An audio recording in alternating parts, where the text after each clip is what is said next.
On the 3rd of October 1942, Nazi Germany launched the first man-made object to break the sound barrier and leave the Earth's atmosphere. Adolf Hitler hoped that this was the weapon that would give Nazi Germany the decisive edge it needed to defeat the Allies and win the war.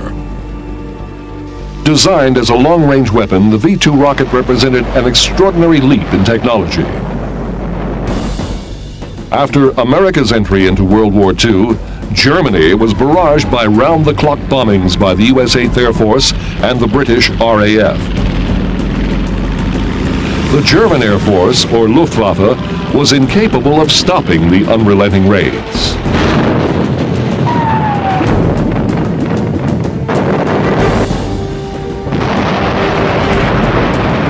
When German experiments in rocketry succeeded beyond anyone's expectations, Hitler believed he had found the answer to his problem.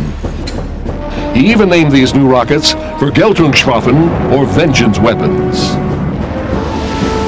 The first such weapons to strike England were the menacing V-1 buzz bombs.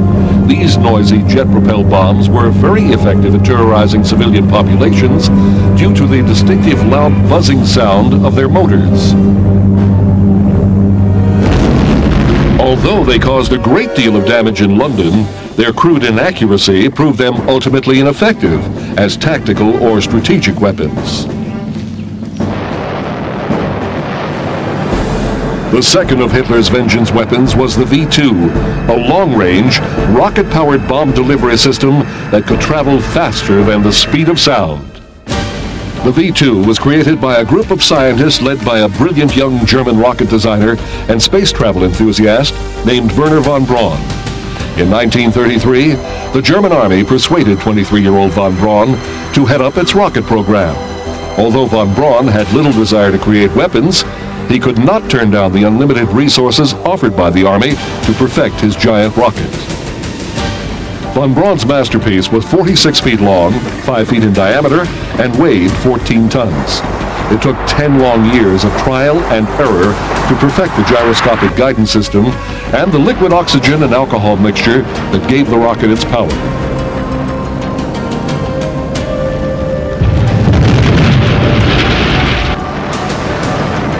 After the V-2's successful test launch, Hitler ordered its full production under the supervision of Heinrich Himmler, the head of the SS.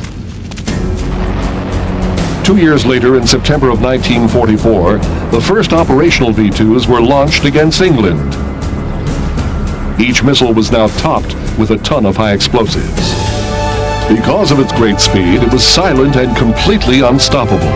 Ironically, its stealthy silence made the V-2 far less effective as a terror weapon than its predecessor.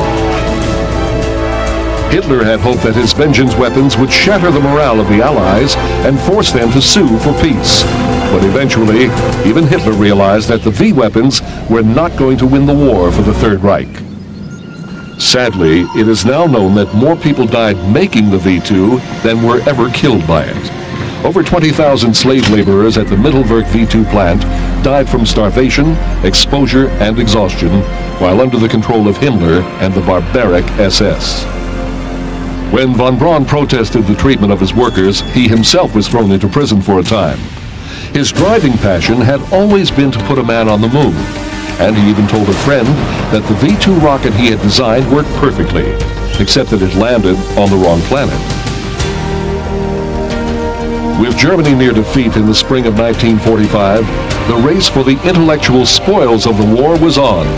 Von Braun and his associates fled to Bavaria to surrender to the Americans, rather than risk capture by Russia's approaching Red Army.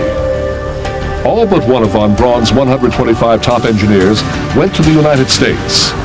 The U.S. Army confiscated hundreds of V-2s and the entire archive from the Nazi secret underground rocket plant near Nordhausen. This would provide the cornerstone to America's own fledgling rocket program. Over the next 12 years, von Braun and his team built upon the principles of the V-2 design to create the Redstone rocket, which carried America's first satellite into orbit in 1958. This rocket would evolve into the intercontinental ballistic missiles that now form the backbone of America's strategic nuclear arsenal. In 1959, von Braun became the head of NASA and was finally given the opportunity to reach his boyhood dream of putting a man on the moon. Ignition sequence start. 6, 5, 4, 3, 2, 1. On July 20th, 1969, men did finally walk on the moon, and it was von Braun's mighty Saturn V rocket that brought them there. It's one small step for man, one giant leap for mankind.